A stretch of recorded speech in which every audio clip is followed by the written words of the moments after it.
Hello friends, good evening to all of you, and today in this video we'll be covering the next unit from the module D, that is related to the credit control and monitoring.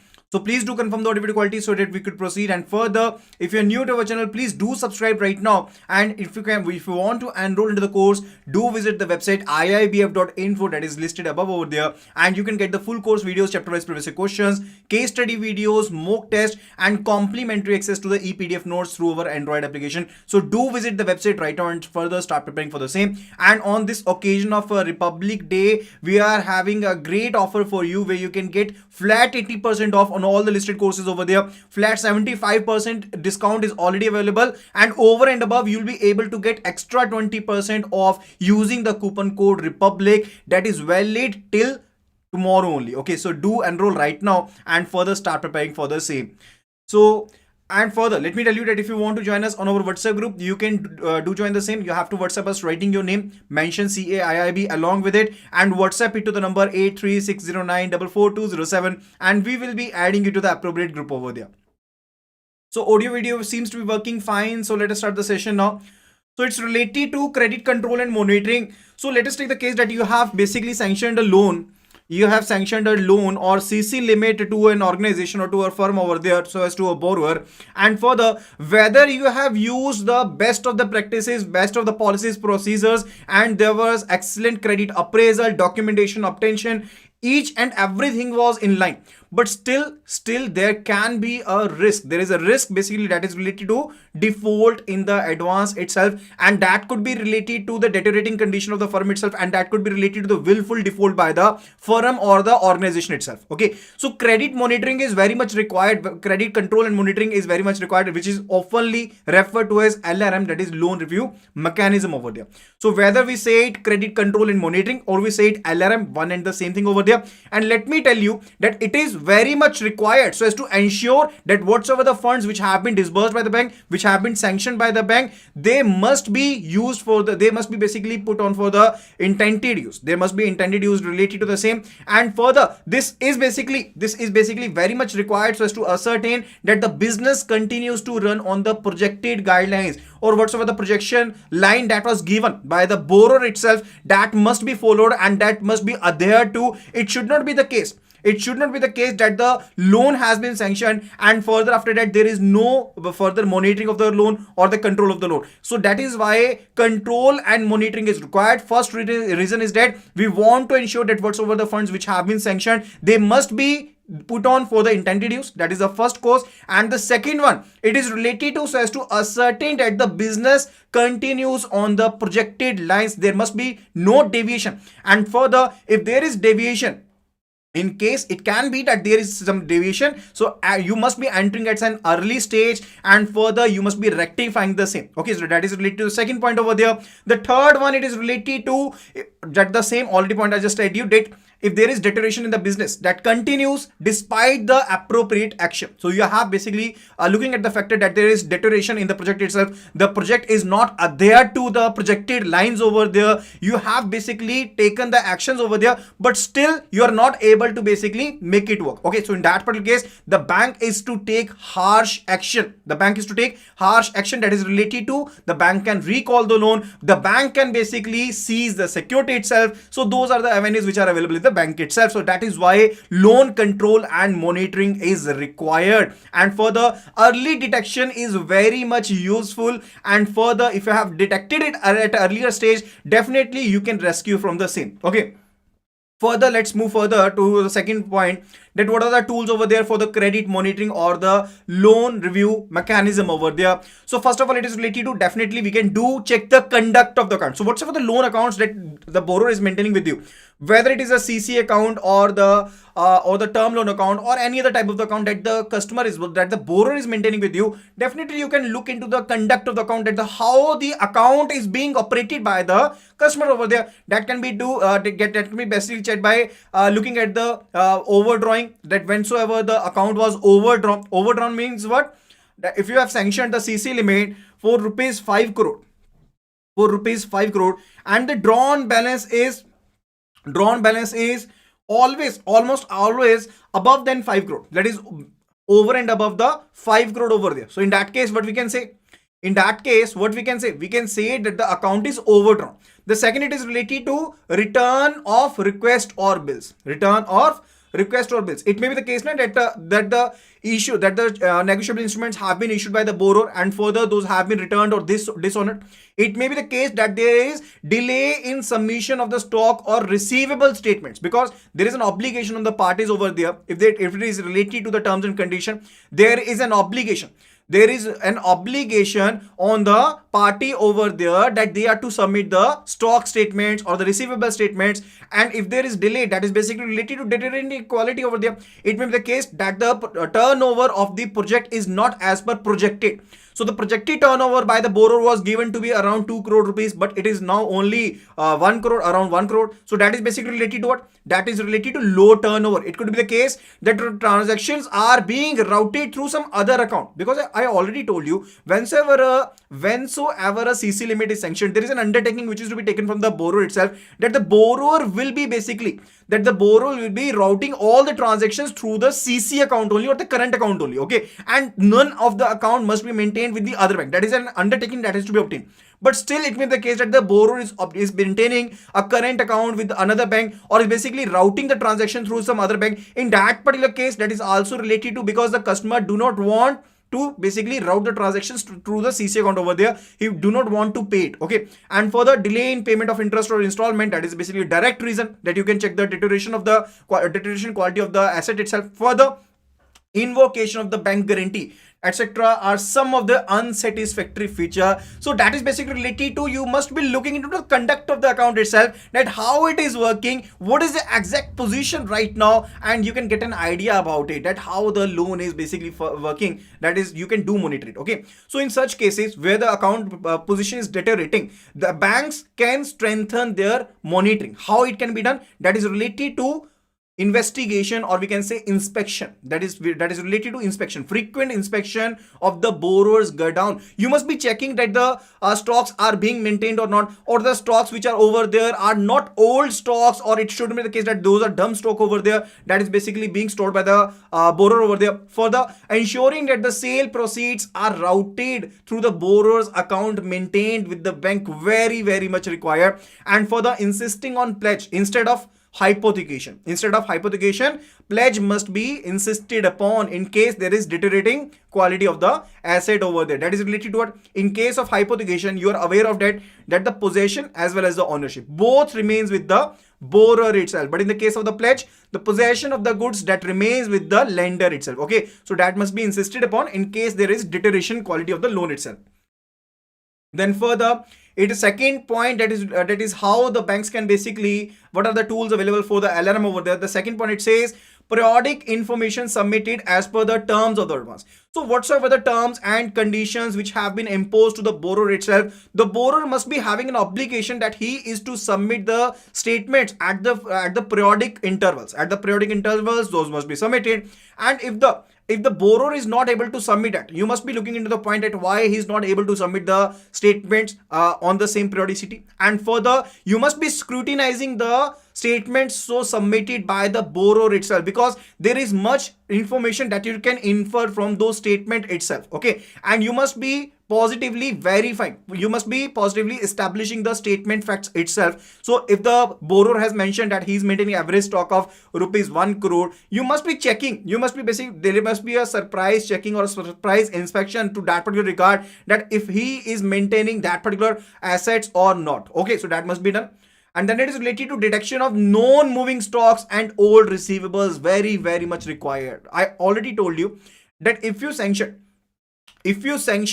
a loan amounting rupees 10 lakh to the borrower over there, and you said you were to maintain a margin of 50% on the stocks, that means what? That the borrower is to maintain a stock of 20 lakh rupees so as to maintain the drawing power of rupees 10 lakh. That is the case. And further, when you just visited the stock godown over there, he was maintaining the stock amounting rupees 20 lakh, but that was non-moving stock. But that was what? That was non-moving stock that he is not able to sell. Okay, so is that stock worth for you? No, that is not worth worth for you. So you must be detecting the same. You must be detecting the same. Okay. And further, that is related to the danger signal too. It is not only related to that it is marketable or not. It is also related to the fact. It is also related to the fact that the business is in danger, and you must be basically you must be taking some appropriate action for the same. The third point, it says stock receivable audit conducted by the bank. So stock audit is used by the banks in case of medium and large size accounts, where the account size is medium or large. In that particular case, we must be verifying the stocks during the normal inspections, and further, that is not even sufficient. Where the loan size is large or medium, in that case, even if we do conduct the normal inspections, that is not sufficient. Why it is not sufficient? Because it may be the case we are not able, it is not viable, it is not feasible that we are able to inspect the stock, because it's quite quite huge over there and quite large in quantity. And further, it may be this case that the stocks are located at the various locations, so it is not possible. So in that particular case, stock or receivables audit must be conducted. Okay. And further, the fourth one, it says financial statements of the business auditor's report. Now, these auditor report is basically a financial report that is available. That is a financial report that is available. That is an audit report. Okay. Now, you can do analyze the report which has been submitted by the auditor itself. That gives you brief information related to that how the funds were diversed, what is the financial health of the firm itself, the how the debts were realized, profitability, etc. Each and every factor is listed over there. That is also a tool related to the LRM over there. The fifth one, it is related to periodic visits and inspection, that I already told you that you can do visit, you can do inspect the firm over there. That will give you a brief idea that what is the financial health of the organization, and further it gives you an impression about the activity level. You can do basically, it helps in finding out the position of the stocks. You can do look into what level of the stocks is being maintained, what are the other assets which are being maintained, on which the bank charge has been created. You can do verify the bank charge also. You can do verify the bank charge also. The sixth one, it is related to interaction with the selected creditors and debtors. Interaction with the selected creditor and debtors, because those are also important. Those are also important. If the financial statements of the firm shows that the stock has been purchased from the company XYZ, let us take the case that there is a firm ABC, and basically it shows that it has purchased a raw material worth amount rupees 50 lakh rupees from the firm XYZ, and further the financial statements entry basically indicate that, and you just visited the XYZ firm directly and further asked that what amount of the stocks which have been supplied by the XYZ to ABC, and they said they have supplied only 10 lakh of the raw material. In that case, basically you can check it now that if it is right information or the wrong information which has been provided by the firm itself. Okay, so that is, you must be interacting with the selected vendors and further selected creditors or debtors too. Okay, and for the periodic scrutiny of the borrower's book of account and the accounts maintained with the other banks, that must also be looked into. For the market reports about the borrower and the business segment, whatsoever the market reports are available, whether those are available by the credit information companies or whether there is a feasible market report that you have basically gathered information personally, that must be taken into account. Okay. After that, it is related to appointing bank's nominee on company's board. Wherever you have sanctioned a large amount of the loan, large value loan to the firm itself, in that case, if you want to have a role in the management side itself, where you want to look into whatsoever the different important decisions are being taken by the company, in that case you can do appoint bank's nominee on the company's board itself. Bank's nominee on the company's board itself. Okay, so that is related to the LRM tools which are available with the bank over there. For the next point, it is related to the credit audit. The next point, it is related to the credit audit. Now, what is credit audit?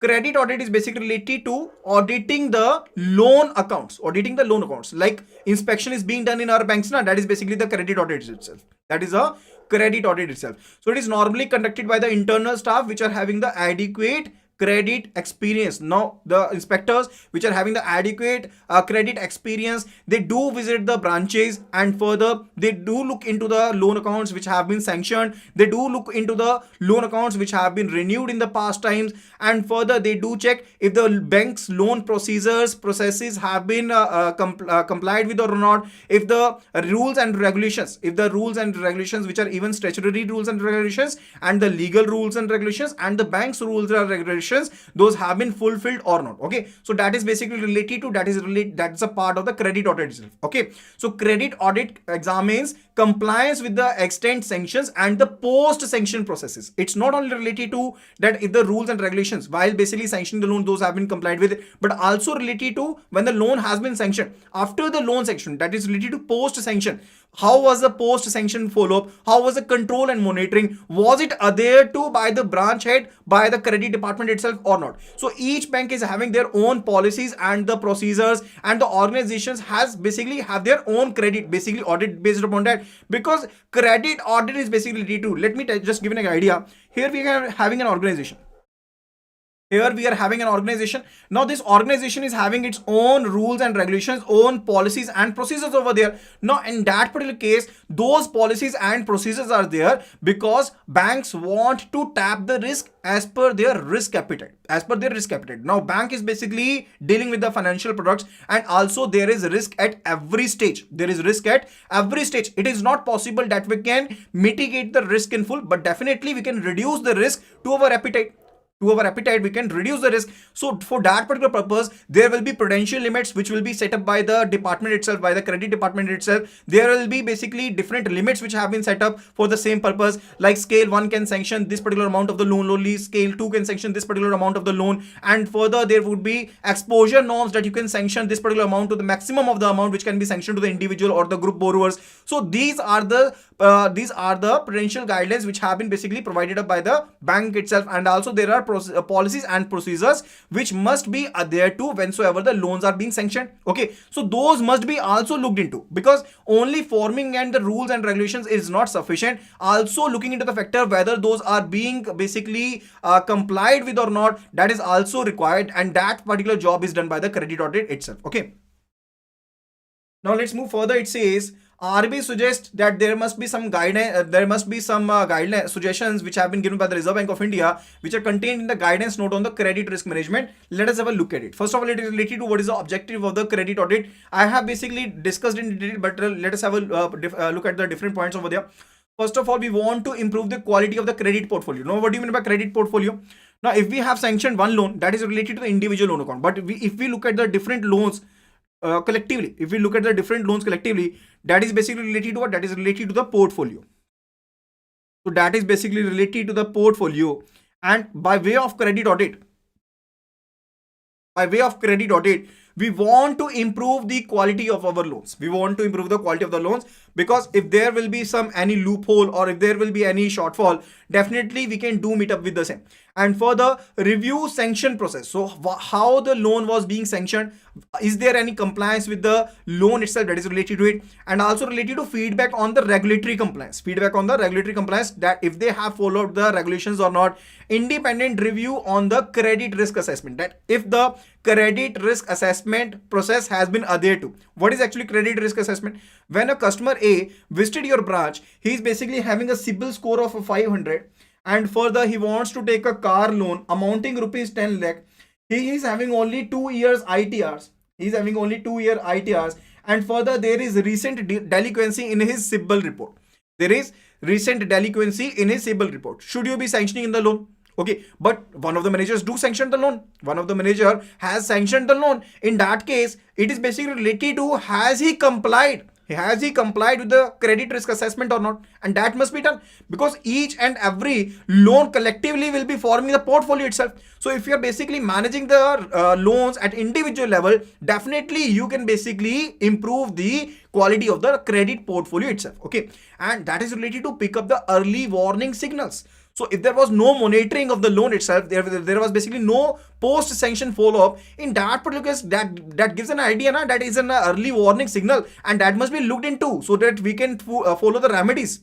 Over there. And further, it also do recommend the corrective actions to improve the credit quality. Okay, so how do we can improve our quality? So if there was that must be obtained. Okay, so that is related to recommend corrective actions to improve the credit quality, credit administration, and credit skills of the staff itself. Okay, so those are the objectives of the credit audit. And the second one, it is related to structure of the credit audit department. So now it can be an independent function which can be given to the department itself, or it can be a separate specific department itself. It can be a separate specific department itself. So what are the functions of the credit audit department? That is CAD. What are the different functions of the credit audit department? That is CAD. First of all, it is related to so as to process the credit audit reports.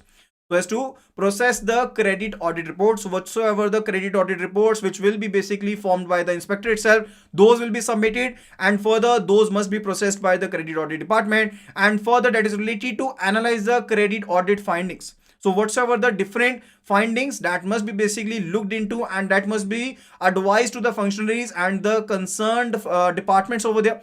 And further, the department itself, that the CAD itself must be following up with the controlling authorities, and if there is anything to be done, that must be basically apprised to the top management itself, and to process the responses received and arrange the closure of the relative credit reports over there. That is basically the functions of the credit audit department. Just let me tell you in brief. So we are having a branch over here where the inspection was conducted. Now there were 500 loan accounts which were thoroughly looked into, and there were different points those were suggested related to whatsoever the issues there were there, and that particular report was then submitted. That particular report was then submitted to the CAD, that is a credit audit department over there. Now this department will be processing. Now this department will be doing what? This department will be processing this particular report, and further it will be having the findings from this particular report, and that will be analyzing, and further will be sending these reports data to the associated departments over there, and that will be the particular department will be following up with these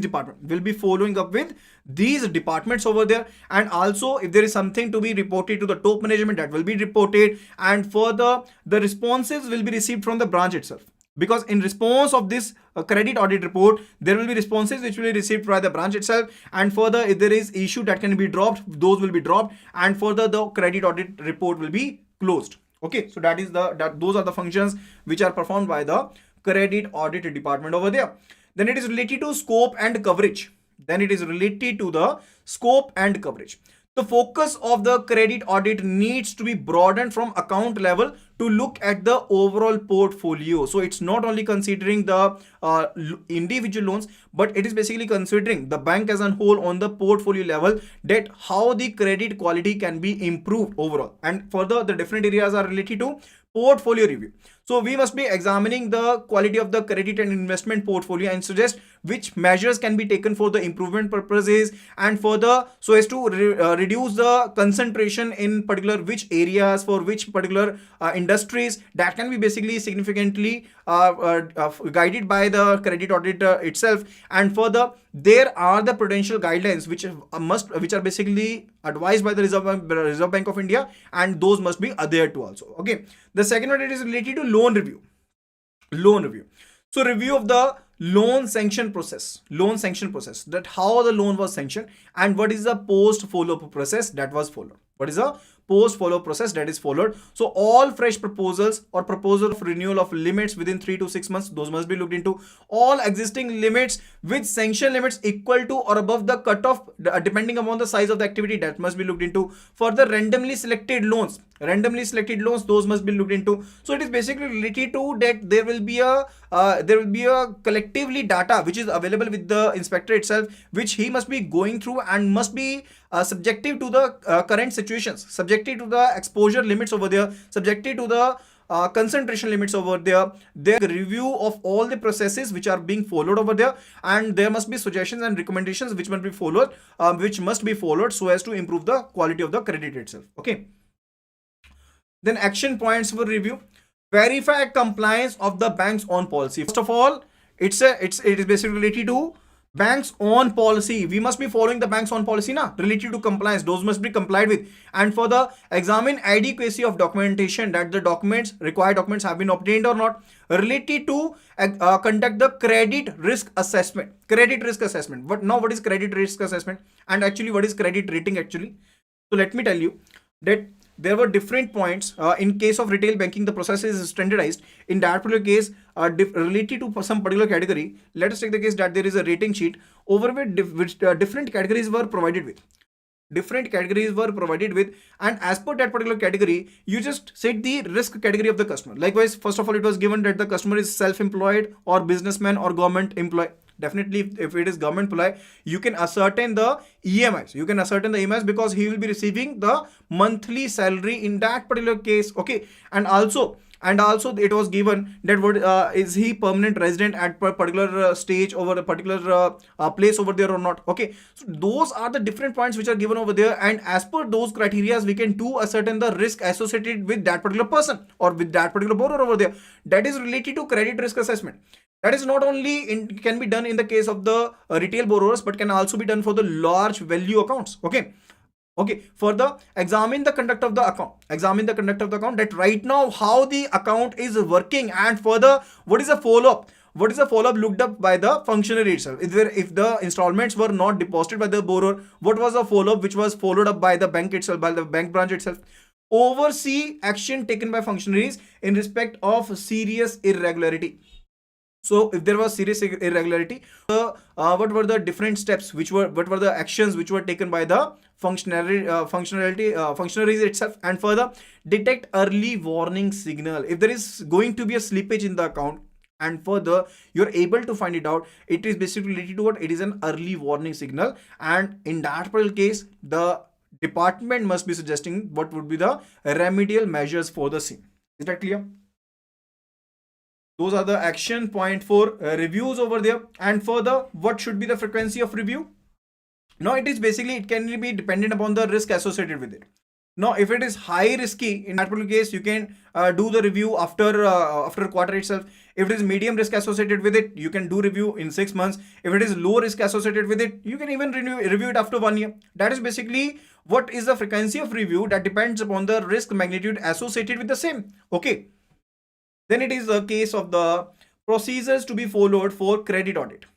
Procedures to be followed for the credit audit itself. So credit audit is conducted on site. What do you mean by on site? That it is basically conducted in the branch itself where the loans have been sanctioned.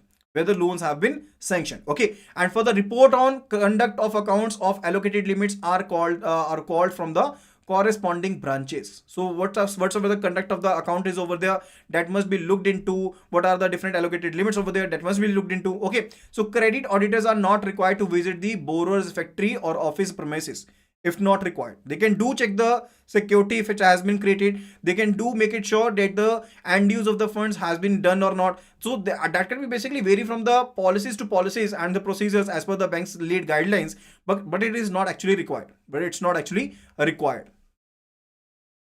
Then it is related to the risk management and the credit rating. So whensoever we looked at the different risk factors, there are 3 major risks which are associated with it.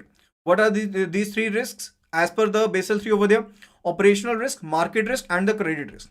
First of all, it is related to operational risk. Now what do you mean by operational risk? If there is failure due to the internal reasons or external reasons in the processes, that is basically related to operational risk. That is operational risk itself. Now it could be the case that there is a fraud, there is a case of the fraud over there. If there is any loss due to fraud or any disruption of the processes due to the natural calamities, that is basically related to what? That is related to the operational risk associated with the same. And the second one, it is a market risk.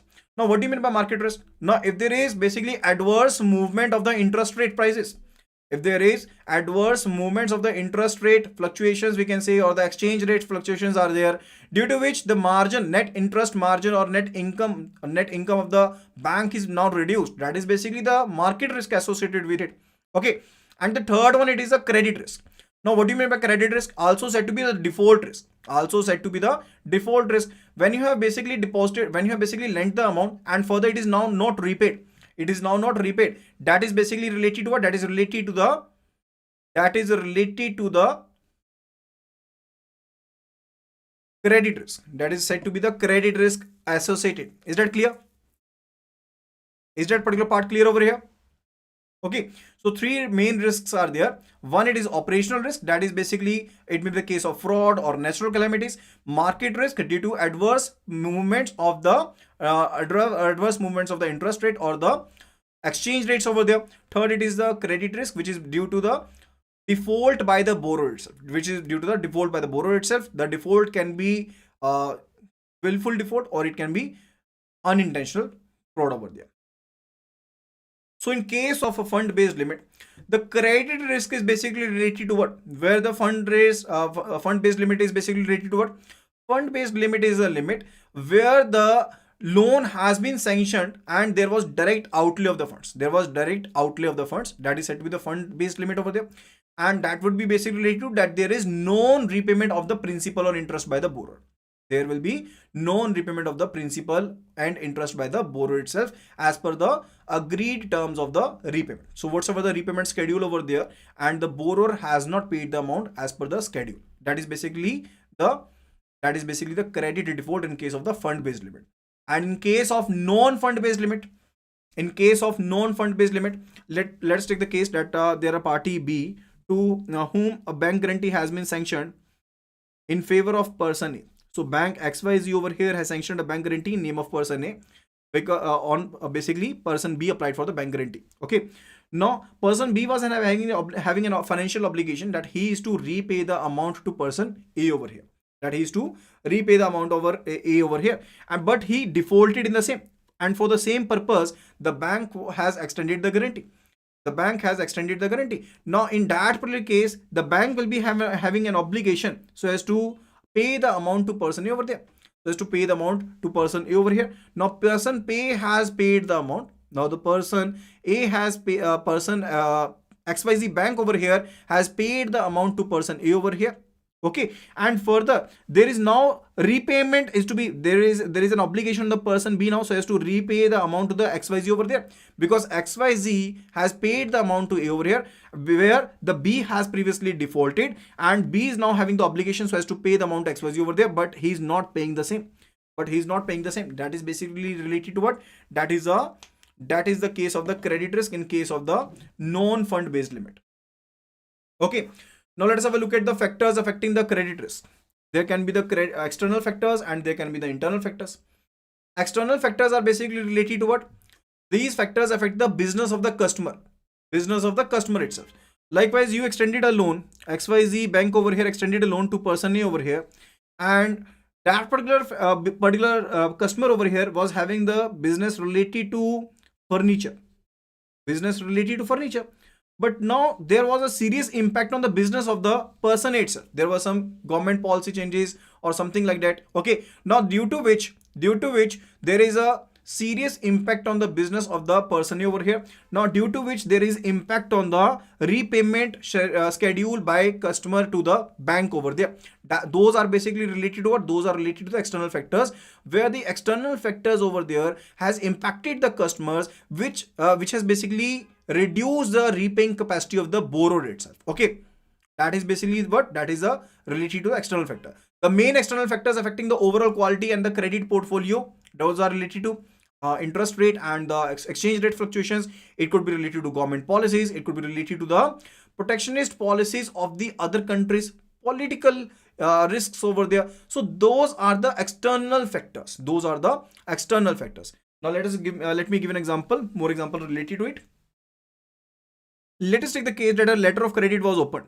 Letter of credit was opened by XYZ bank over here in the name of person A and favoring person B. Person B is the exporter in other country. Now person B is in USA and XYZ over here is in India, and there have been some recent changes there.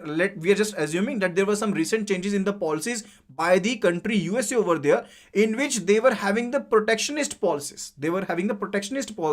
For their resident itself, and due to which there were some serious obligations on the customer A. Those were to be fulfilled, but the customer A was not able to fulfill so that is basically related to what? That is basically related to now the customer A is not able to fulfill those conditions. The bank has to basically pay the amount to B over here. Okay, so there is basically a credit risk associated in that particular case also. Is that clear? So those all are said to be what? Those all are said to be the external factors. And the second one, it is related to internal factors. Now what do you mean by internal factors? Internal factors, they are basically related to what? Due to our own processes. So that basically mainly relates with the overexposure, where you have the person, you must not have lent that particular amount to the person itself, but you have already but you have already done that. If you have done excessive lending, or faulty loan has been sanctioned, or there have been deficiencies in the loan policy itself, or low quality of the loan appraisal, those are basically related to the internal factors which can lead to the loan failure, over there. Is that clear? Then it is related to what steps can be taken so as to mitigate the credit risk. What steps can be taken so as to mitigate the credit risk over there?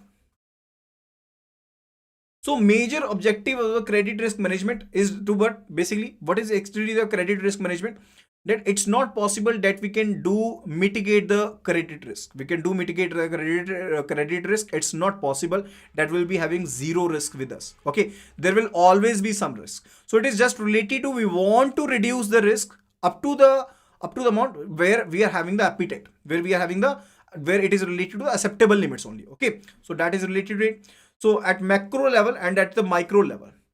So following are the main steps that can be taken in that particular direction. First of all, it is related to macro level, Okay. So the risk to overall credit portfolio of the bank are mitigated through frequent review of the norms. So now that's related to what? That's related to overall loan portfolio of the bank. At macro level means at a bigger level. So what is a bigger picture? At the portfolio level. So at the portfolio level, it can be reduced. The credit risk can be managed where you will be reviewing the loan policies, the different loan norms over there. You can fix the internal bank limits. That you can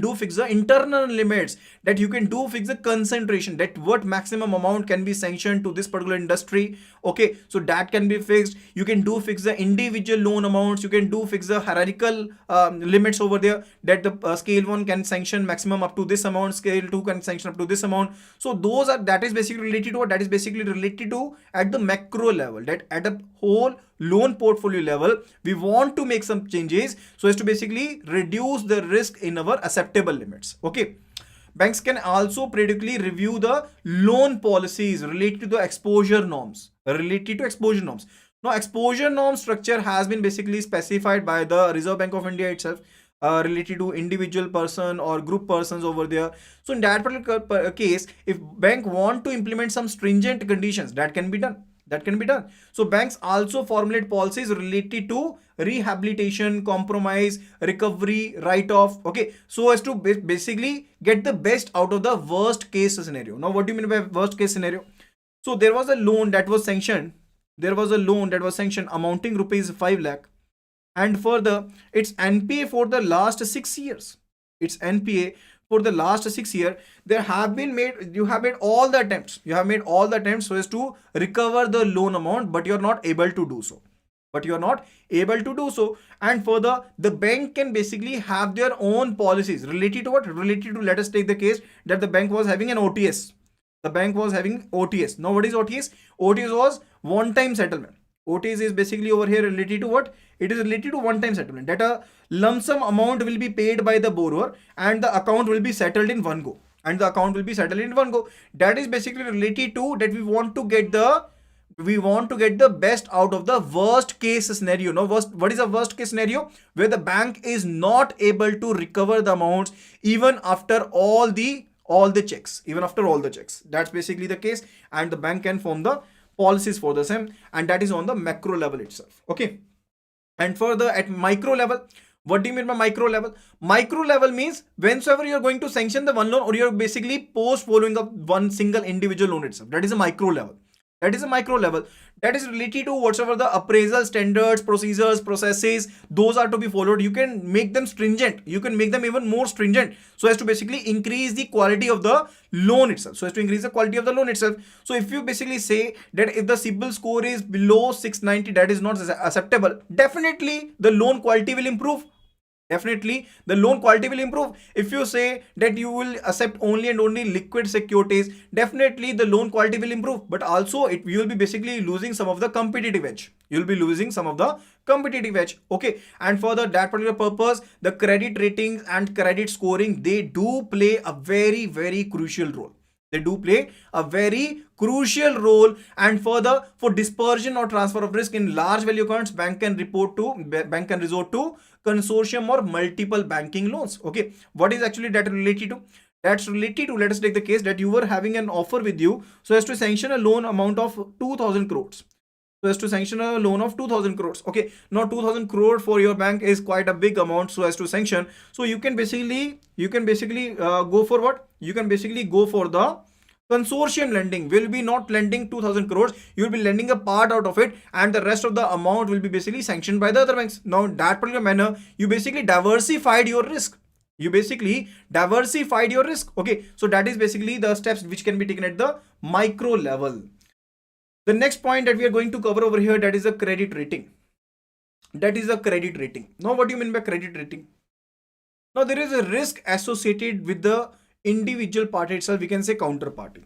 So we are having bank XYZ over here, and a loan is to be sanctioned, and the bank is having the different proposals. Let us say, take the case that a personal loan is sanctioned, and there are four counterparties over there to whom the loans are to be sanctioned. Okay, now similar type of the loan is sanctioned, and further they all are, we say, they are basically belonging to the different sectors over there. One is government employee, and the other one is basically a self-employed person, and the other one is a businessman, other one is an entrepreneur. So we are having the four different category persons which are over there, and they have basically submitted their loan applications with you. Now how you'll be ascertaining that they can do well. Now there is a credit risk associated with the proposal itself. Now whatsoever the credit application is now submitted, there is a risk associated with the same.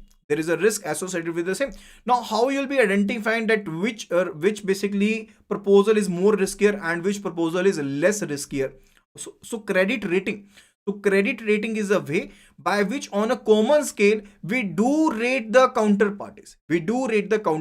That is the borrowers, and further we can also take the decisions based upon that, because it will be a common scale. Definitely we can make it sure now that which party is more riskier, which party is less riskier, and we can do take decision as per the same. Okay, so two similar projects with different promoters. If there are two similar projects, P1 and P1 dash, there are two similar projects are over there, and there are different promoters. Over here we are having the promoter P1, and over here we are having the promoter P2 over there, may be appraised by a bank as having different credit risk. So it may be the case that even the projects are same, but the promoters are different. So in that case, the bank just said that the credit rating for the two projects were different, even though the projects were similar, but the promoters were different now. So the bank basically appraised that the credit rating is different. There is different risk associated with the same.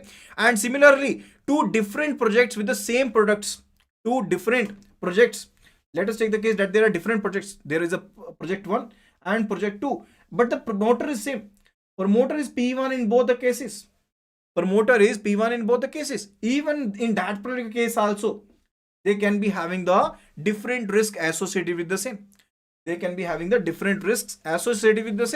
So that basically comprises that the different terminologies, the different association of the projects or the different association of the promoters basically do alter the risk factor associated with the same. So while appraising a credit appraisal, the risk involved is also measured and often quantified by way of rating with the following objectives. So what are the main objectives? Let us have a look at it. So first of all, so as to decide about that, we will be accepting the proposal, rejecting the proposal, we will be accepting the proposal with modifications, or separate terms and conditions will be there. So that is related to the first objective of the credit rating. Second, it is related to determining the pricing, not the process, determining the pricing itself. Now what is actually the pricing? That is a risk adjusted return on capital. Now what's higher the risk, higher the premium you must be getting. That is a cost associated with the high risk now. So higher the risk, higher the loan interest that must be charged. So it basically helps us to determine that what will be the pricing on the loan, what the interest rate must be charged, and further to help in the macro evaluation of the total credit portfolio. So if you have rated individual loan accounts, definitely it can help you so as to evaluate at macro level, that what is the risk associated with the loan portfolio itself. Okay. Then it is related to internal and external ratings. Internal and external ratings. Most of the banks have devised their own credit rating models. And further, because previously, if we just look into the history over there, the credit rating agencies were not equipped with the database. So previously, just when the credit rating agencies entered into the Indian banking market, financial market over there, they were not having the financial data. So they were not able to rate the loans over there. So each and every bank previously were having their own credit rating model. But now, if we look at the credit rating agencies over there, they do have the informations associated with the bulk of the borrowers over there, based upon which they do rate the borrowers. Over there. Is that clear? So there can be internal ratings. Internal ratings means where the model has been devised by the bank itself. External rating would be where the credit rating agency is rating the counterparty.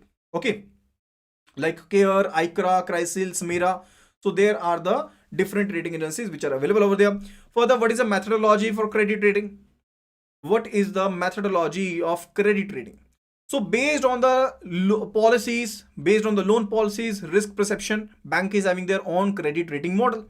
So common features in one rating model, that is basically related to the score, is given for the different perceived risk. So if I'm having 10 points with me, like P1, P2, P3, P4, P5, and so on, P3, P4, P5, and so on. Okay. Now for each point, I just devised a scale of 1 to 10. And further I weighed each and every point.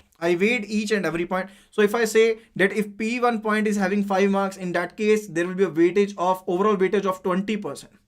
Overall weightage of P1 point is 20%. So based upon those weightages and further the scales revised, we will be rating the borrowers. Okay, so that is the case associated with it. So that is a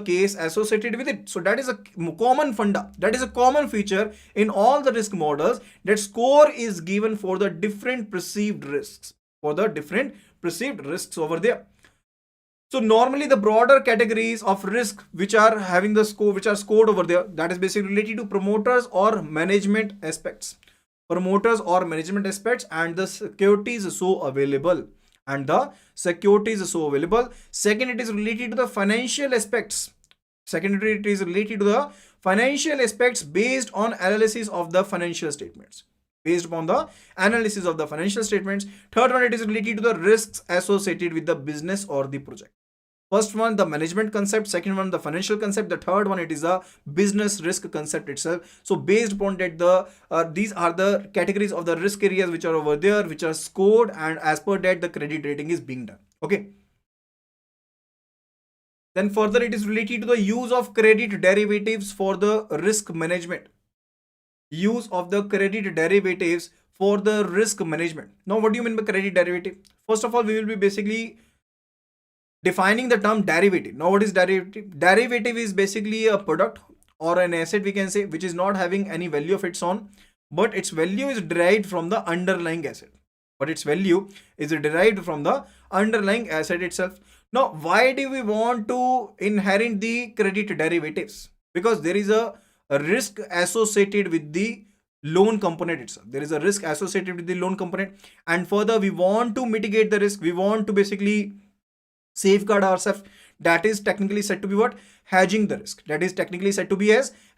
So we want to hedge our risk by way of credit mitigants. That is basically by use of the credit mitigants, which is basically credit derivatives. And they also come for a cost. It's not the case that the credit derivatives are available free of cost. So you have to pay a cost for the same. Likewise, we pay for the insurance that if there is basically any damage or if there is any burglary, or if there is any basically lost, in that particular case, we'll be getting a premium, we'll be getting a refund from the company itself. That is the same case. For the credit derivative itself. That is a risk mitigant. Okay. So we are having the anticipated risk with the loan. So higher the risk, higher the premium that we have to pay for the credit risk mitigants, credit derivatives over there. So that is the case over there. So we will be learning related to CDS and the CLN. CDS is credit default swap. CDS is credit default swap. So it's a over the counter. So it's an over the counter product. Now what do you mean over the counter? Actually the derivatives are of two types. One, it is a over the counter, and the other one, it is a exchange traded. Other one, it is a exchange traded, that it will be a standardized product, or likewise in the case of the options, which is a standardized product over there, but it's not credit derivative over there. But in case of the over the counter, it is basically between the two parties. It is basically the two parties. Let's take the case that the person A or bank A lent an amount. It has lent an amount rupees 10 crore to the XYZ firm over there. XYZ firm over there, and further there is a risk associated with the XYZ firm over there. There is a risk associated with the XYZ firm over there. Now person A, bank A over here is having the risk associated for the lending which it has done to the XYZ over there, and it wants to safeguard its cover. It wants to safeguard its loan account. In that particular case, it basically came under a contract with the bank B. It came under a contract with the bank B, where bank A over here is a protection buyer. It is a protection buyer, and further bank B over here is a protection seller. Bank B over here is a protection seller. So in case of the CDS, that is a credit default swap, it's a bilateral contract first of all, and we are having two parties over there. One, it is a protection buyer, and the other one is a protection seller. Now the protection buyer wants to buy the protection from the protection seller. For that particular purpose, protection buyer has to pay a premium to the protection seller. A premium to the protection seller has to be paid. And further, so if any of the event occurs, there have been 6 events which have been defined by the ISDA, Now what are those events? Those events are basically related to bankruptcy, failure to repay, restructuring of the loan, obligation acceleration, when the loan account is recalled, or the firm has to pay the amount in once, or it will be case obligation repudiation or moratorium. So these are the 6 events over there which have been defined by the ISDA. And if any of the event occurs, if there is any loss, that will be fulfilled by the bank B over here, because over here bank B is the protection seller and bank A over here is a protection buyer over here. Okay. And as per the Reserve Bank of India ruling, only and only the simplest versions of the credit default swaps are allowed. Okay. So here we will be learning related to the second one, that is related to the credit linked notes.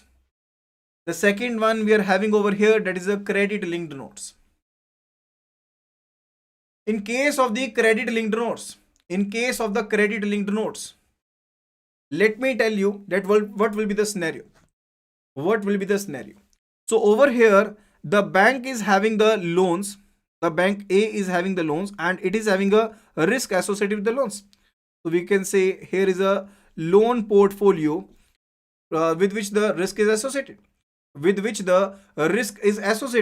And further, the risk seller gets the risk protection by paying regular premium to the risk buyer over there, which is normally a SPV. Now what actually SPV does? Let me just tell you. We are having a loan portfolio. And further, this loan portfolio will be provided to the SPV over here, will be given to the SPV, that is a special purpose vehicle over here. And further, A is a protection buyer which wants to buy the protection, and a premium will be paid by the protection buyer to the protection seller, that is the SPV. That is a protection seller, that is an SPV, and further a premium will be paid. And based upon these loan portfolio securities, SPV basically will be issuing the credit linked notes. So you can just take an example that based upon the securities, the receipts will be issued.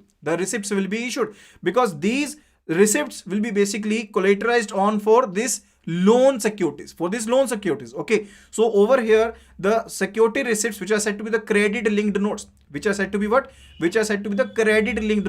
are now basically issued, and further the investors will be investing their money into these credit linked notes.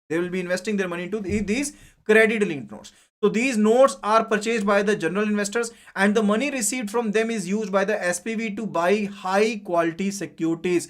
Now whatsoever the amount which will be basically Now, whatsoever the amount which will be basically invested by the investors, SPV will be buying the high quality securities. SPV will be buying the securities out of the funds which will be received by the SPV by selling the credit linked notes over there. And further, the general investors will be getting variable returns. So whatsoever the return that they will be received on these securities, whatsoever the return that will be received on these securities, that will be paid to the investors over there, because they have invested their money. So that particular amount will be paid to the investors over there. And on maturity of the underlying credit, when this particular loan portfolio that will mature, the securities purchased by the SPV are sold. So these particular securities will be sold. And further, the amount will be refunded to the investors. Are you getting this particular point? So let me just explain to you this again, so you can do understand it in pretty well manner. So bank A over here is a protection buyer. Who wants to buy the protection for the loan portfolio which is available over there. Now, bank A is to pay a premium amount regularly to the protection seller. That is a special purpose vehicle. Now over here, SPV, which will be converting it into the CLNs, that is a credit linked notes, will be issued, and investors will be investing their money, through which SPV will be purchasing the securities. Whatsoever the return will be received on these securities, whether it is fixed or floating, that will be surpassed to the investors. And further, when this loan portfolio will be maturing,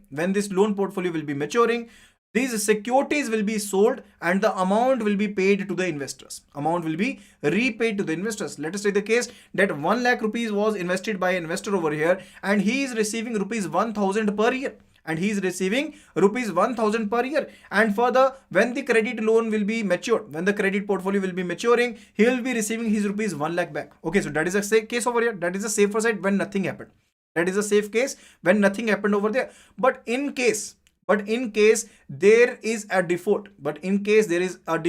the securities which are over there, these will be sold. These are basically used to pay the risk seller. That is bank A over here. That is the credit linked notes. Is that clear? Okay, so these are the two methods which are available over here there as per the credit derivatives. Now, why RBI is worried for credit derivatives? What is the issue that RBI do not want to basically jump into this particular criteria over there in too deep? Okay, so if the banks are using derivatives to hedge their credit risk by way of purchasing the risk protection, there is no issue associated with the same. So if the banks are basically, bank A, let us take the case, they are basically, they want to purchase the protection. That is all okay. That is not an issue. Okay. But over here, the issue for the Reserve Bank of India is related to if the same banks are going to sell the protection too. If they are going to sell the protection, what will happen over there? But when the bank starts selling the credit protection to the other lenders, in that particular case, there is a cause for worry. Why? Because often these instruments are so structured that they become so complex. They become very complex so as to understand the liabilities, so as to understand the risks associated with the same, which cannot be anticipated at all the times. So Reserve Bank of India is in favor of slow growth of these derivatives. Is that clear? Okay. Then it is related to the Basel II Accords. So you all are already aware that BCBS, that is Basel Committee on Banking Supervision under the Basel II Accord already has given the 3 pillars. These 3 pillars are related to capital adequacy ratio, that is a minimum capital requirement, and the second one, it is related to what? It is related to supervisory review process, and the third one, it is related to the market discipline. So as per the capital adequacy ratio, the minimum capital must be obtained for the risk-weighted assets, and for that particular purpose, different approaches can be used. That is related to standardized approach, where the Reserve Bank of India has given the risk weight percentage associated with the different products, and for the Reserve Bank of India has allowed the usage of the credit ratings. Okay, so that is related to the standardized approach. And also there is IRB, FIRB, that is a foundation internal rating based approach. And the fourth one, it is a AIRB, that is a advanced internal rating based approach, which can be used for the credit capital assertion. So whatsoever the capital that is to be maintained for the credit risk, that can be ascertained by way of using these approaches. Okay.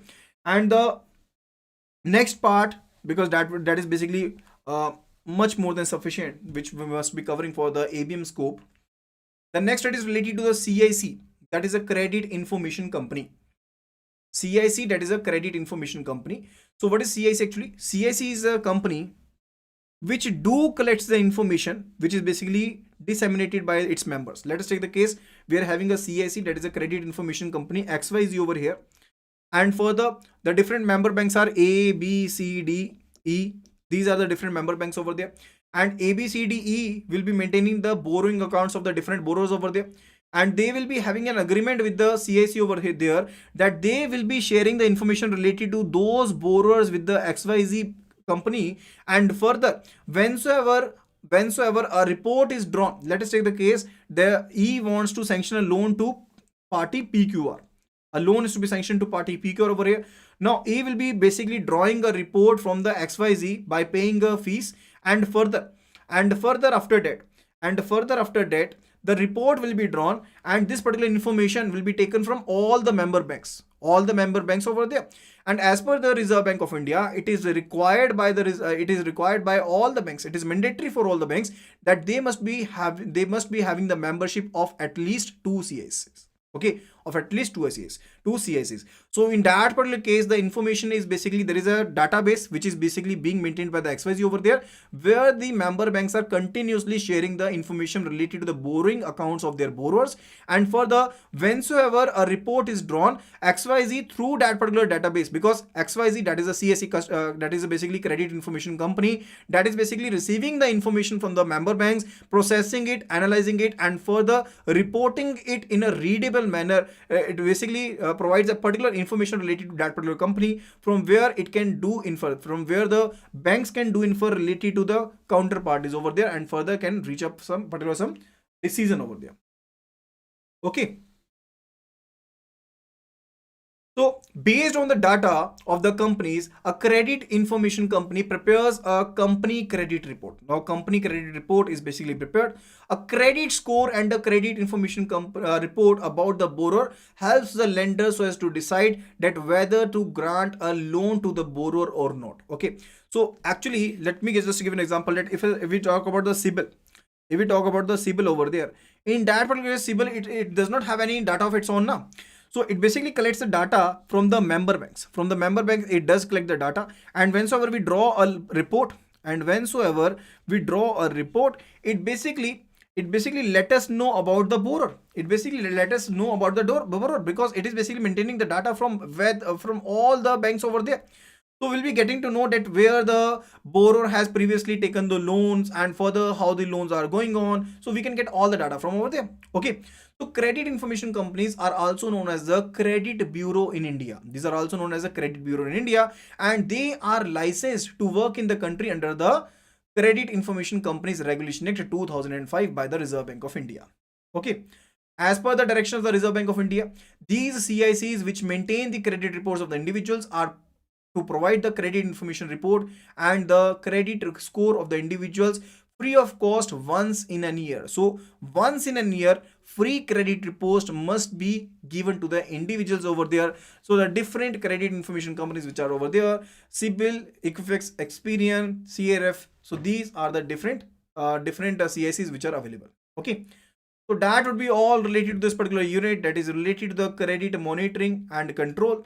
I hope that you must have enjoyed the session and must have learned the different important concepts from the same. So if you want to get the full course videos, just do visit the website iibf.info. And further, if you want to join us on our WhatsApp group, do simply WhatsApp us writing your name, mention CAIIB along with it, and WhatsApp it to the number 83609442007. We will be adding you to the appropriate group over there. So thank you so much, and see you tomorrow at the same time, 8:15 p.m. in the evening.